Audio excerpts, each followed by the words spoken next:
Well, good evening. It's what is it? It's Tuesday. Uh, that would make it June 18th, 2019.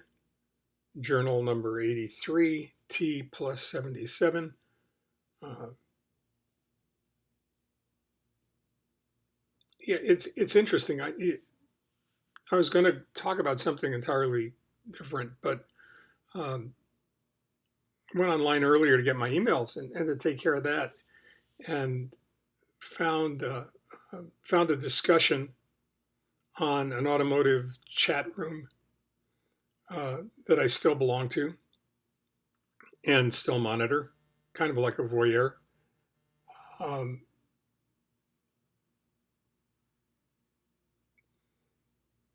and left a comment. The discussion was all too familiar, uh, but I won't bore you with that.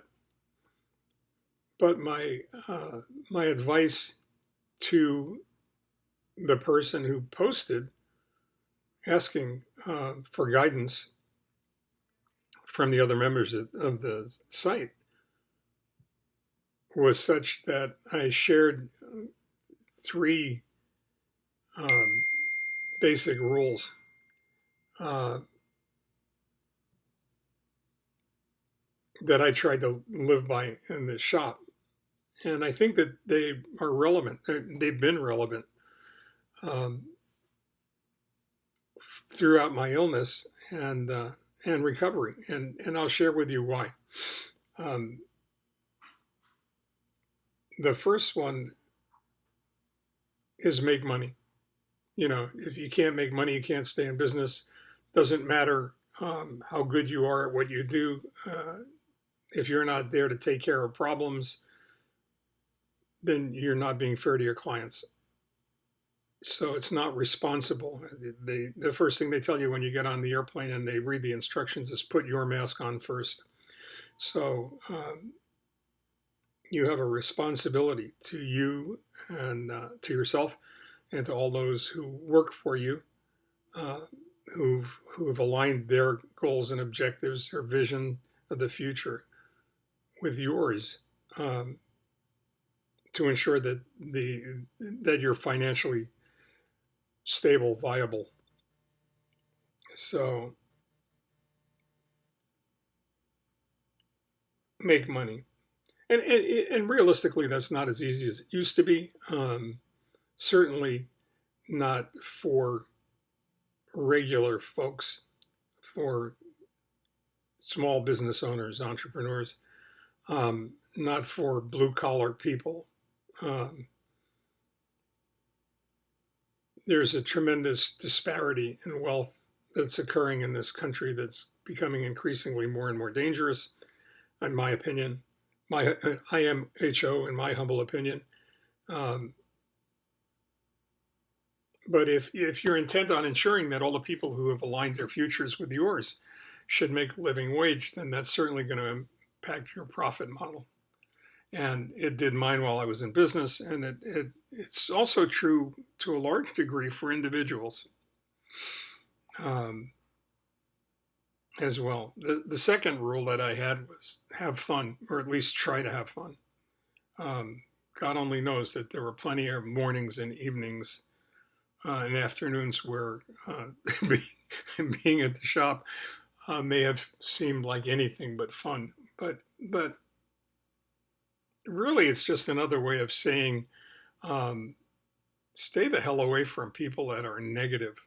Stay away from people who are energy vampires.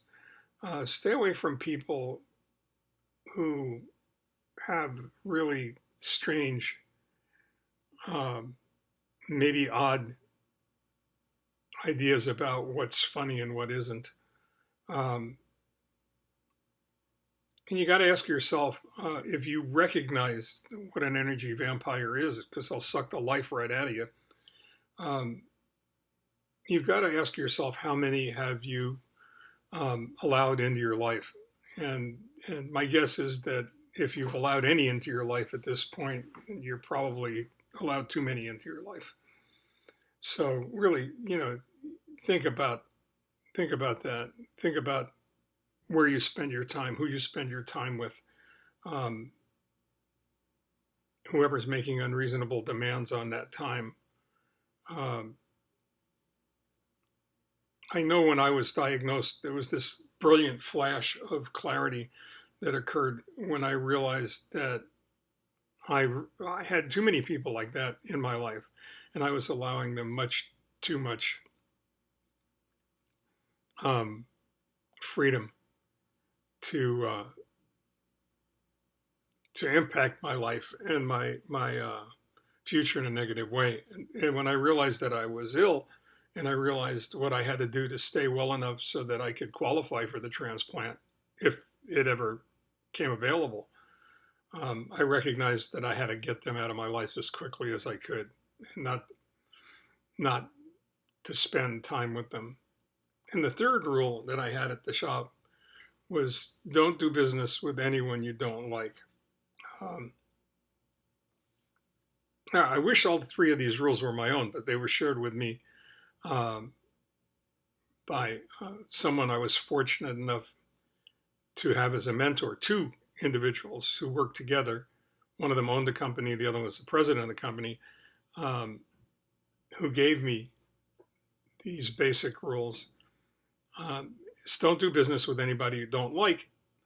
And they followed that with an axiom. If that was the corollary, the axiom had to be um, because there's probably a good reason you don't like them, and or you don't trust them, which is a big part of any successful relationship.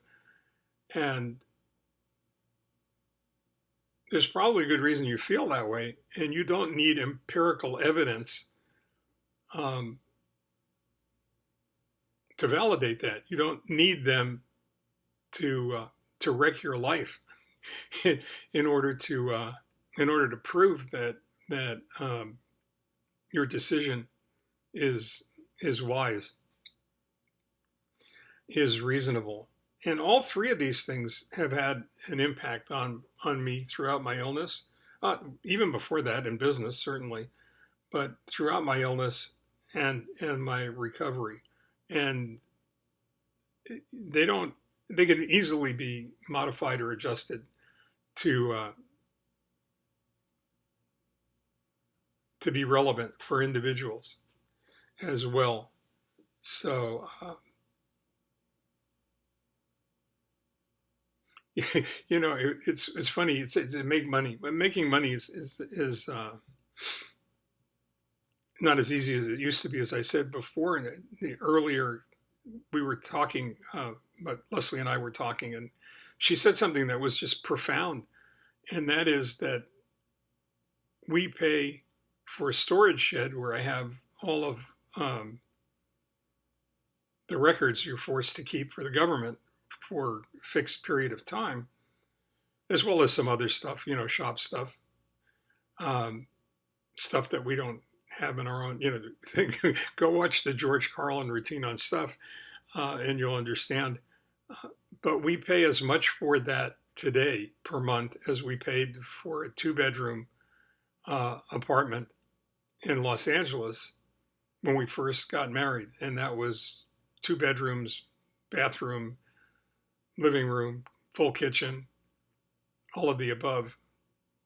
So making money is not so easy, but you can't really do anything unless you find a way to live within your means. I had another friend of mine who taught me that you need to find something you love to do, figure out how to do it well enough so somebody's willing to pay you to do it, and then learn to live on what it pays. My belief is that you have two choices. You can find something that you love to do. You can learn how to do it well enough so somebody's willing to pay you. And you can either learn to live on what it pays, or you can learn to make it pay what you'd like to live on or what you need to live on. And the second makes a whole lot more sense for me. I know I'm being really philosophical on this Tuesday afternoon, but it works out. The other is have fun, which isn't so easy to do anymore either. with everything that's going on around you, all the distractions that we have, all the political nonsense, chaos that's going on around all of us. It's destroying relationships and families. But you need to go ahead and enjoy life. You need to enjoy it. It's part of the why that we talked about so many other times before. You need to have a strong and powerful why, and having fun is a big part of that why. And this issue of don't do business with anybody you don't like is just another way of saying don't let anybody steal your time. Don't let anybody who isn't worth the effort of the time or doesn't give you some emotional payback, satisfaction into your life, because they'll wreck it. And they seem to get great pleasure out of wrecking somebody else's life. I don't really understand that, but I've seen it far too often to ignore it. So that's your instructions for today. Make money, have fun. Don't do business with anybody you don't like. Don't let anybody you don't like into your life. If you got to look at them out of the corner of your eye, find a way to extricate yourself from the relationship. Okay, so till tomorrow, stay well, take care. I'll be back again to talk to you. Bye-bye.